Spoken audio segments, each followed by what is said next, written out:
This is probably going to be a long read, so please bear with me, as this story has lots of details. The reason I wanted to share my experience is because I know a lot of people have, at one time or another in their lives, dealt with someone who was either super scary or someone who began to stalk them. So here it goes. This is a short history of how this all began. When I was about 16, my mother told me a friend of hers needed a babysitter, and I was more than willing to take the job because I could always use some extra cash. I have a very close relationship with my mother, so I had complete trust in this friend of hers, since my mother doesn't just trust anyone. So I began to babysit her 10 and 7-year-old daughters. The oldest had a major attitude, but after I became the regular sitter, she wasn't as difficult to deal with. If you're curious as to why I'm sharing this, it is a vital detail to the story.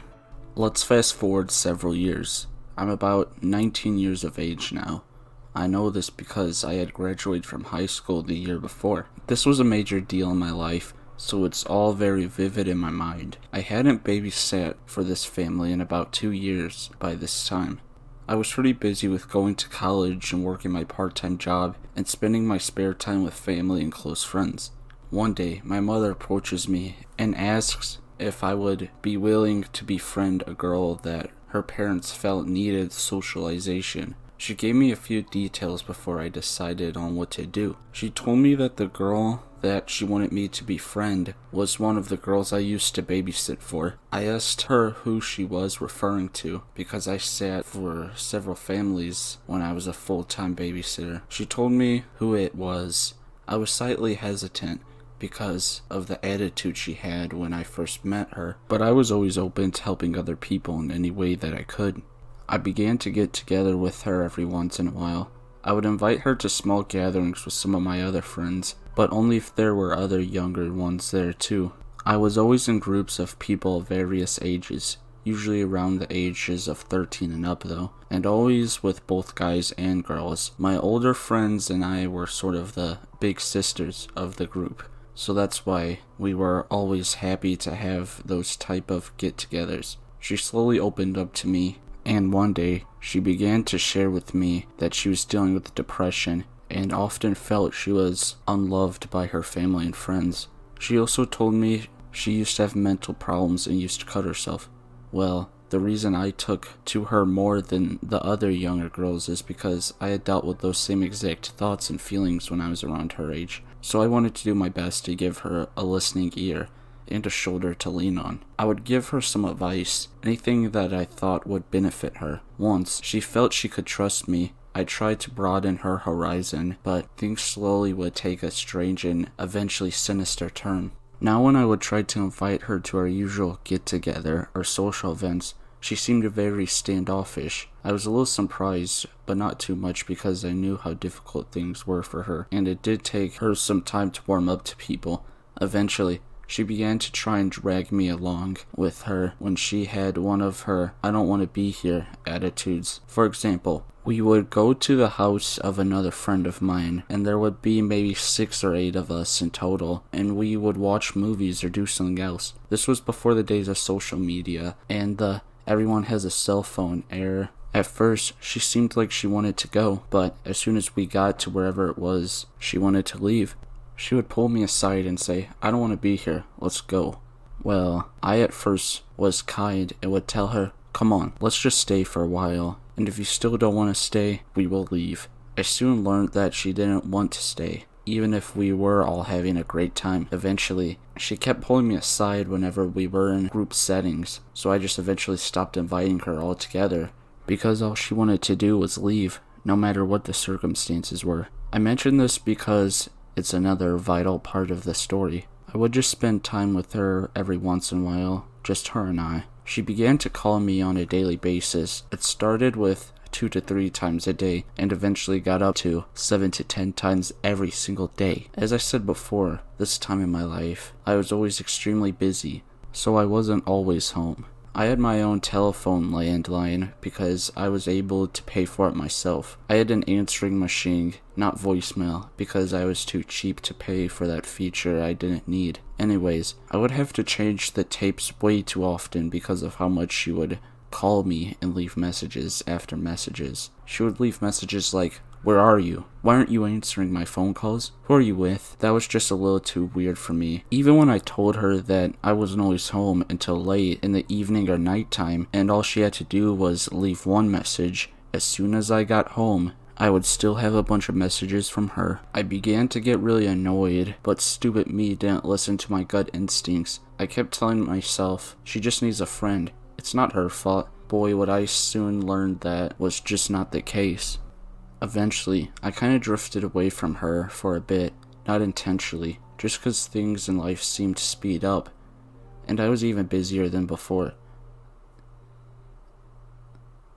I would have very few times that I could get together with a friend or two, possibly going out to eat, shopping at the mall, or maybe seeing a movie. Out of nowhere, she began showing up wherever I was. And no, I did not tell her where I was going or who I was with. Also, like I said earlier, I drifted away from spending time with her. We lived in a pretty big suburb, so it's not like it would have been easy for her to know where to find me. I began to get really creeped out because I thought it was way too coincidental that she was everywhere I was. She even found out where I worked and what college I was going to, something that I had never told her. She was obviously not college age, so why was she at my college campus with her mother? She wasn't even in high school yet. This is not even the creepiest part. Yes, there's more to the story. When I was on break from college, I had time to spend with my family and close friends. I did get together with her a couple of times, still not listening to the creep meter I had going off in my mind. I was so stupid. Well, things took an even more weird and unexpected turn. She would ask to spend the night, and I didn't really do sleepovers anymore since I was of age and pretty much leading my own life, but she was still a young one, so I would invite her once in a while to stay over, and most of the time, she wouldn't leave. It's like she slept over one night and then just never left. Trust me, there was definitely not an open invitation for her to stay long term. I had told her that she couldn't stay with me because she had her own life, and so did I. She got very angry with me, and for several days refused to leave. Thankfully, I was still living at home, and my mom had to step in and pretty much tell her bluntly to get out. She had a little temper tantrum that night, but she did end up leaving. By this time, I had been fed up with her irrational and erotic behavior. I began avoiding her like the plague.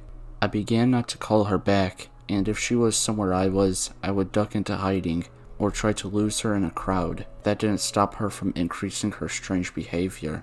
Her family even did some things that I feel sort of helped her to stalk me even more.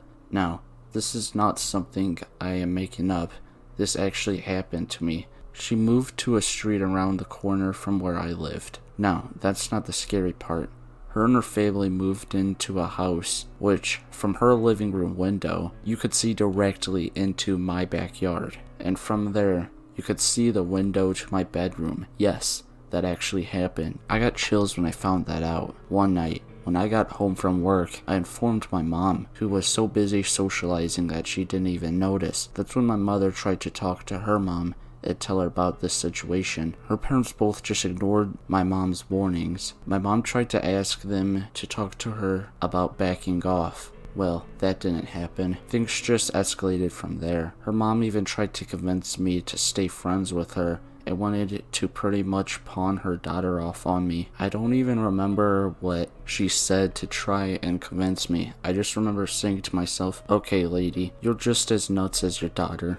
It wasn't long before the most sinister and disturbing part happened. This was the last straw. I was home alone one day. She was still living in the Stalker house, so this had to be how she knew I was the only person home at the time. I wasn't talking to her. I had even changed my phone number and told my friends to absolutely not give it to her, which they respected and happily obliged. Anyway, as I said, I was home alone. It was maybe around 10 a.m., and I was just getting up to take a shower and get ready to start my day. As soon as I get out of the shower, I hear the doorbell ring. I think nothing of it and go to answer the door. I always looked through the peek hole before I answered the door, something I still do to this day. I see several police officers standing there. I got a sick feeling in the pit of my stomach.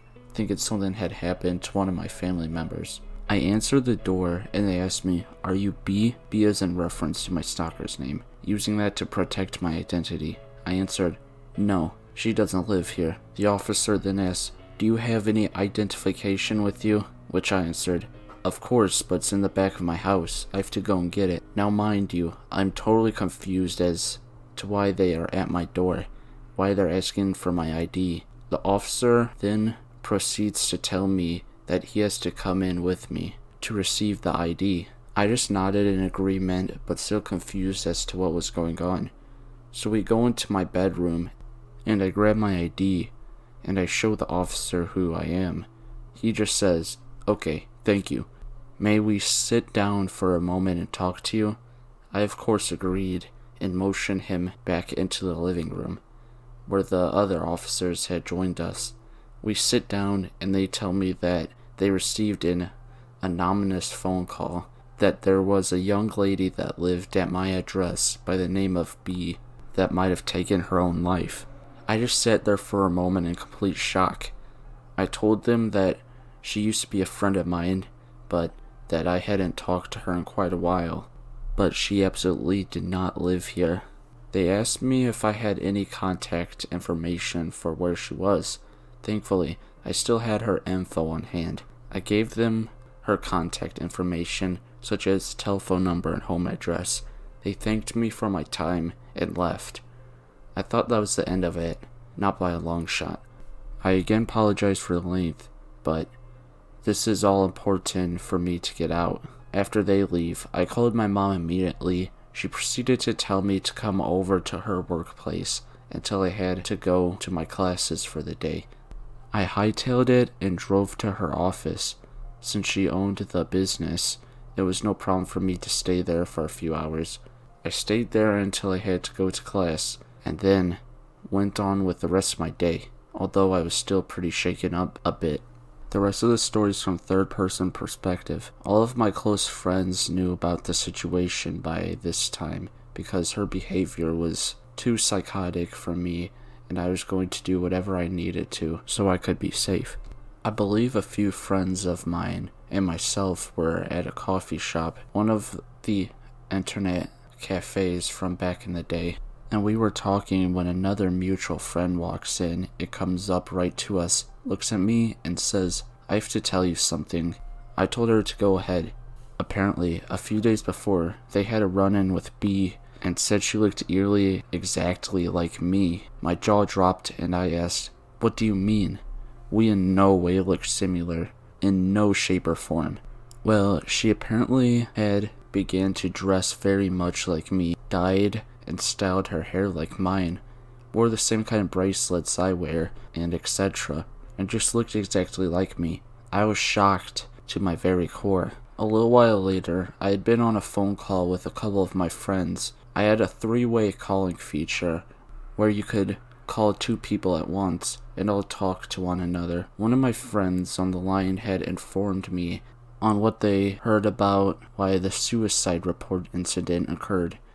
Mind you, this was a few months after that happened. She had heard from another reliable and trustworthy friend of ours that the reason there was that call is because B had called anonymously, saying that a young lady by her name lived in my home and was suicidal. That's not the craziest part. The reason she did it is because she wanted the police to think I was her. She gave the police my physical description, and this was before she started looking like me. So they would take me away to a psych ward, therefore she could take over my life. How crazy was this girl? I don't know how she thought that my family and friends would allow her to do that, but this just goes to show how mentally unstable she was.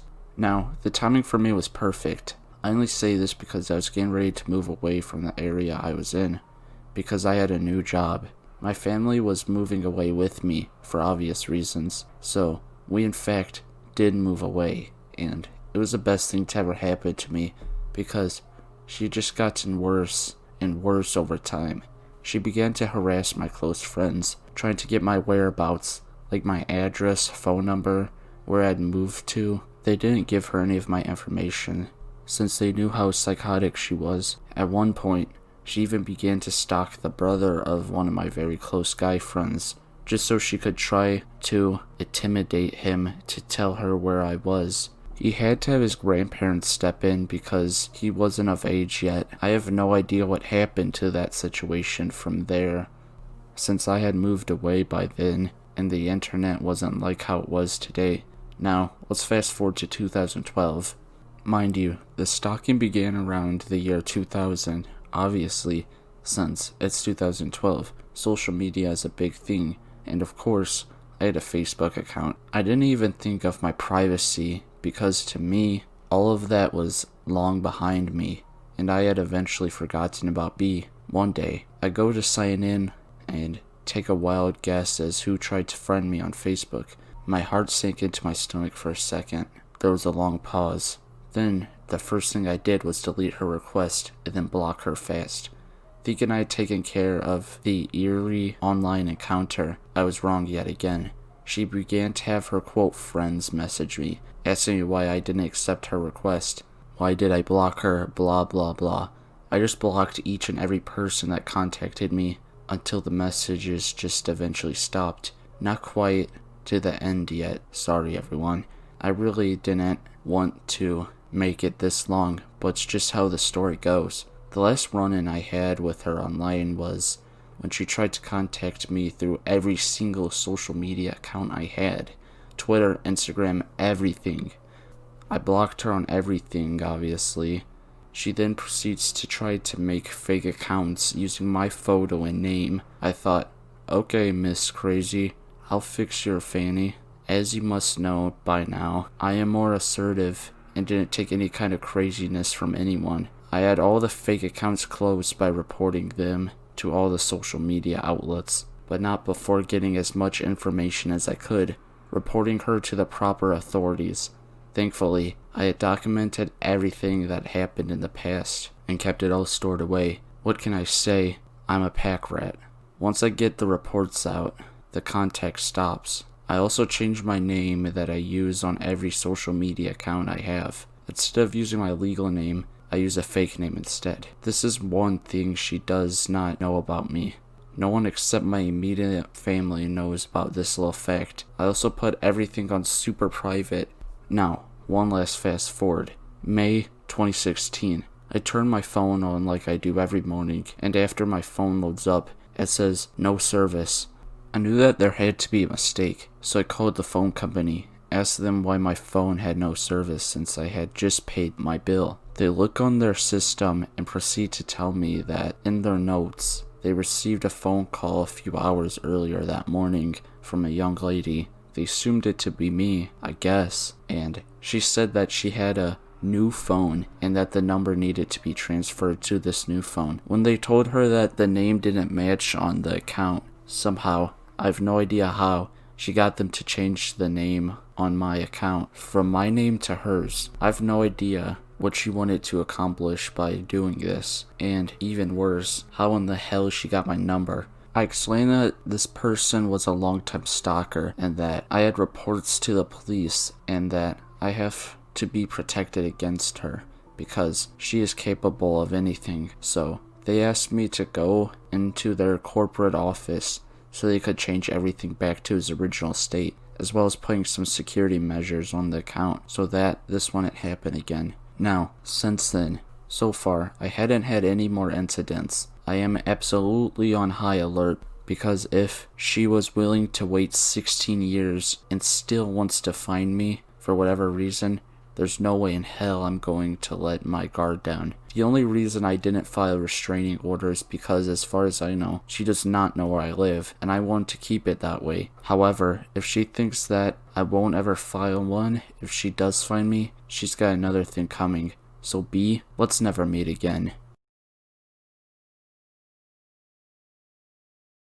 I had a stalker from Xbox Live who tried to find me at work 2 days ago on Monday. I'm only 17 and work second shift at my local movie theater. It's relevant later. Anyways, it was Friday night. My weekend had just begun. I was on Xbox Live and playing Overwatch and eating some now cold pizza like lots of my friends were. I was kicking a considerable amount of ass, more than I usually was at this game, and I was on fire. For non-Overwatch players, it basically means you're doing really good. For 3 matches at around 2 a.m., I decided to step up my game and go onto competitive mode. I got into a match at King's Row, and I was playing on defense, and I got a 15-player kill streak, but I noticed 5 of those kills were the same guy. I think it was a Bastion, if I remember, but I do fully remember his username. Anyways, the match goes on for about another minute, and I get an invite to a party. The gamertag was the same as the Bastion I had just killed for the 6th time.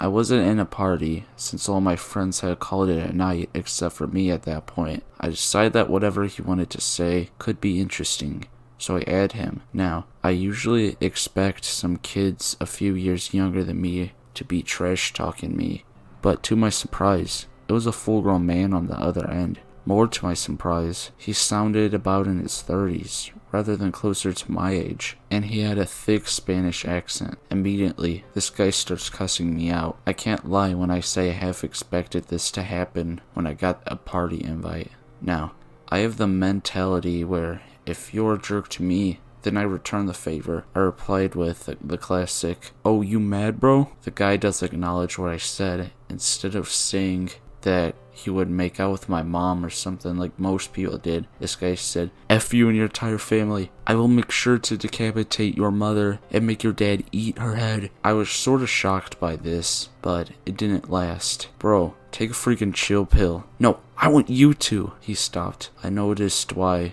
Another person on my team had just killed his Bastion hero again. Now, this is where things get scary. It sounded as if he turned into a rabid animal that was trying to suffocate itself onto the mic and screaming and hollering and spitting all at the same time. It's difficult to describe exactly what sound he was making, but that's the closest I can do.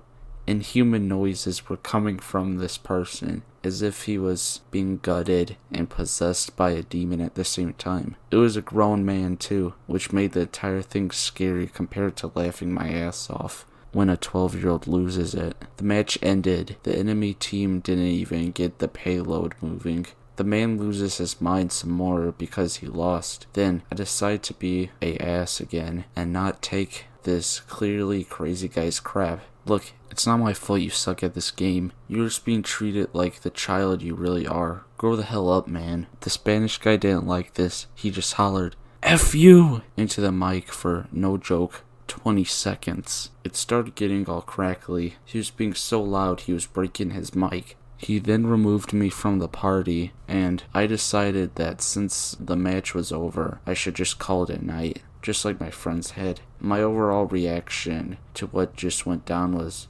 okay, that was something. I logged out, turned off my Xbox, and went to bed. As soon as my head hit the pillow, I realized how much of a dumbass I was for not recording any of it. My friends would have lost it when they heard it. Then I fell asleep. Saturday went by with nothing, and I thought that was that with the pissed Spanish guy. Sunday was after Saturday, and I logged into my Xbox that morning to play more Overwatch. I noticed I got a message from the guy saying, "Good morning, my full name. I know you have to go to address of the movie theater I work at tomorrow," with a smiling emoji. What the hell? I said out loud. I decided to pull out my phone and take a picture of the TV screen. I then texted it to my boss and told her that some guy on Xbox somehow found out where I worked. Now, my boss is a crabby old lady, so she naturally didn't care what happened on Xbox, even though it concerned my work. She just blew it off and told me I had to come in the next day. Jurassic World Fallen Kingdom and The Incredibles 2 are both hot right now, so we're gonna be busy.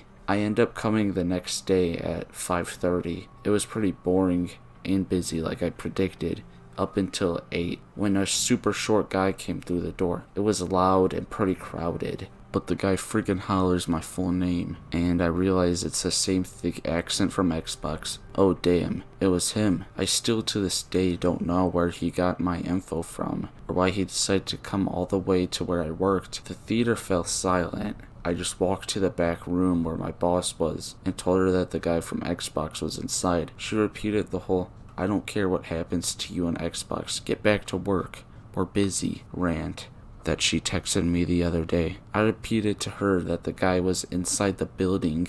I didn't know if he wanted to hurt me or not, and that I was going to call the cops. I ended up actually calling the cops. It wasn't until they arrived and spoke to me privately in the back room that my boss ended up taking me seriously. Spanish guy was still inside the lobby, and the cops put him in cuffs and walked him out. This is according to my boss, but I was in the back room, so I couldn't witness it. I still haven't heard anything from the cops, and I still don't know how he found my info or why he came all the way to where I worked. And I still don't know what he planned to do to me. Either way, I'm still a bit shaken up over it. I don't know if he knows my home address or not. Either way, I'm pretty much on guard 24/7. I also own 2 big dogs that can scare off anyone, but I'm still pretty terrified of this guy. So, insane and pissed off guy from Xbox Live that stalks teenagers and visits them. I hope to never meet you again. Update. I contacted my police department and heard they had taken the guy on Monday. So, I have the satisfaction of knowing he didn't get away. They're still being stingy on the information and won't even tell me his name because of all the security garbage. I'm waiting for a full police report on this. They promised that they would give me one soon. I don't know how long it's gonna be, but I'm just trying to not focus on this guy from now on.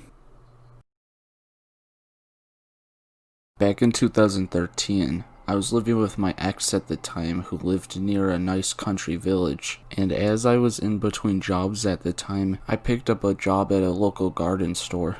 It was casual retail work, fairly decent pay, and easygoing enough that I could take coffee breaks frequently and wear basically whatever I liked as long as I wore my work polo shirt. It was walking distance from my ex's house, and full of people of all ages who were the most lovely people I ever met. Most of the regular customers who came to the garden store were usually sweet old people who would visit the cafe because we had free teas and discounted lunches for OAPs if they had the store card, so you often got to know all of them, and we even gave them nicknames. Most of them were like Pink Hair Lady, a badass 80-year-old grandma who wore a tasseled leather jacket and bright pink hair. Then there was Camper Van Couple, who used to drive a really cool camper van with bright orange flowers painted on it. Anyways, you get the gist. With Creepy Artist Man though, he gave most of the young girls weird vibes. He wore a straw hat, was in his late 40s, had round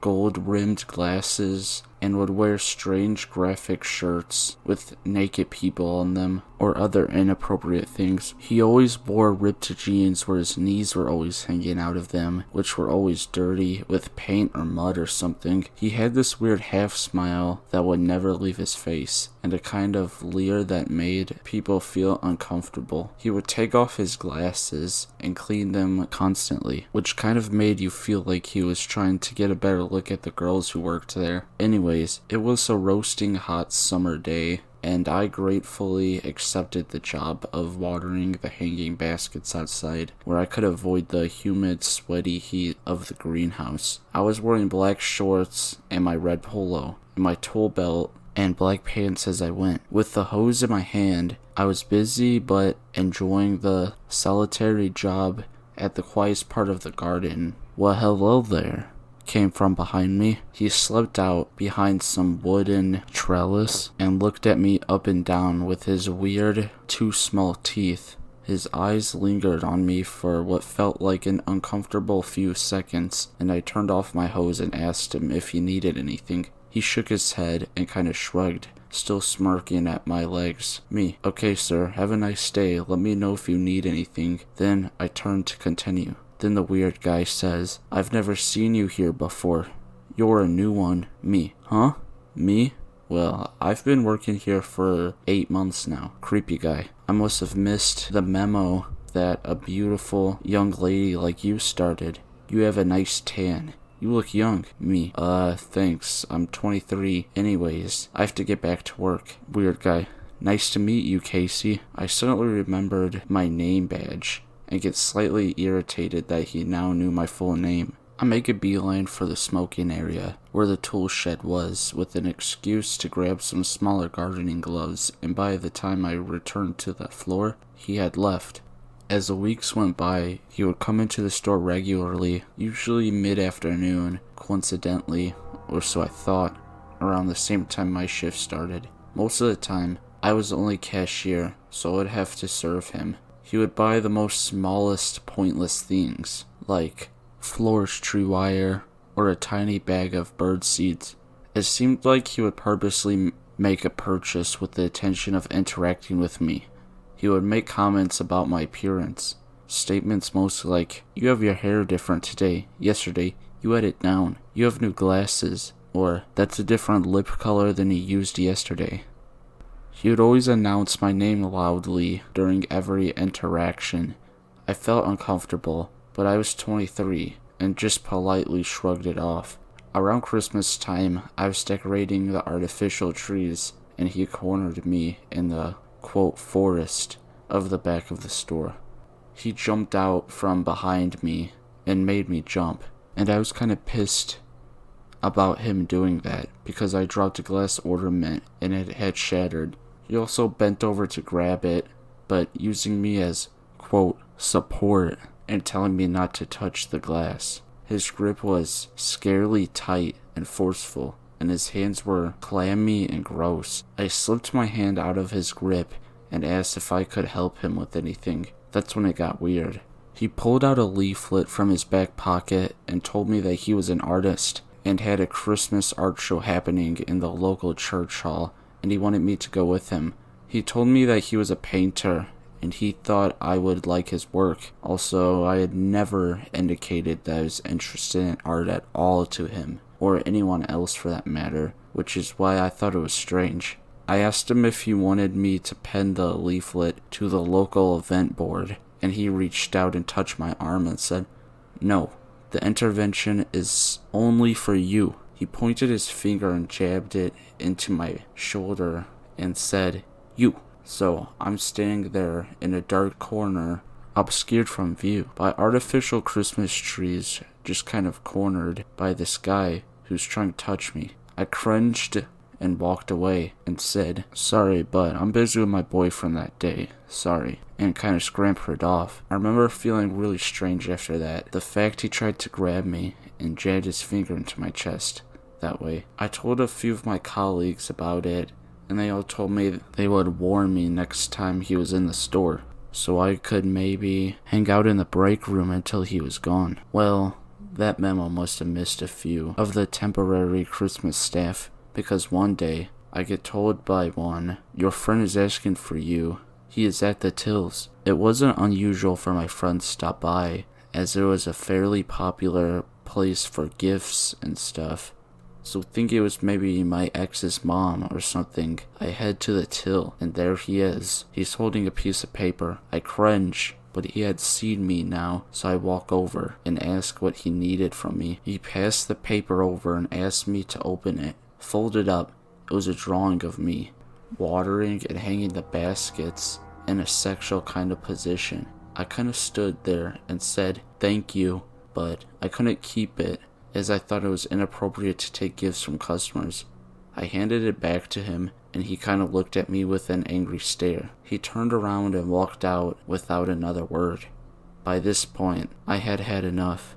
I knocked on my manager's door and told him about the whole scenario that had just happened, and all the previous interactions I had with him over the past year. He watched the CCTV and agreed that it was really strange the way he gave me the gross picture, and told me he would talk to him if he ever came back. He praised me for my reaction to his advances, and said I was doing the right thing, and he would try to see him next time he came in.